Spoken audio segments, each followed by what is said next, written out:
হে মুসলমান, কথাগুলো মনোযোগ সহকারে শোনো। সামনে কুরবানির ঈদ আসতেছে। তোমরা যারা কুরবানি করার জন্য বিভিন্ন পশু খুঁজতেছ, তোমরা পশু না খুঁজে সর্বপ্রথম তোমরা ওই সমস্ত মানুষদেরকে খোঁজো যারা তোমাদের থেকে টাকা পাওনা রয়েছে। কারণ আল্লাহ তাআলা তোমার উপর কুরবানিকে ফরজ করে নাই।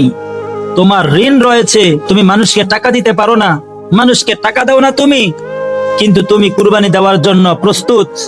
তুমি পশু খুঁজতেছ, তুমি মানুষের টাকাকে আগে পরিশোধ করে, মানুষের পাওনা টাকা পরিশোধ করার পর তুমি কুরবানির পশু খোঁজো। কারণ আল্লাহ তাআলা তোমার উপর ঋণ রেখে পশু কুরবানি এটা তোমার উপর ফরজ করে নাই। এই জন্য আমাদের মনে রাখতে হবে, কোন মানুষ যদি আমাদের থেকে টাকা পাওনা থাকে, আগে তাদের ঋণকে আমরা পরিশোধ করতে হবে। তুমি ঋণ তোমার কাঁধে রেখে তুমি কুরবানি করবা, এই কুরবানি তোমার জন্য কবুল হবে না। ওই কুরবানিটা হবে তোমার জন্য একমাত্র গোশত খাওয়ার কুরবানি।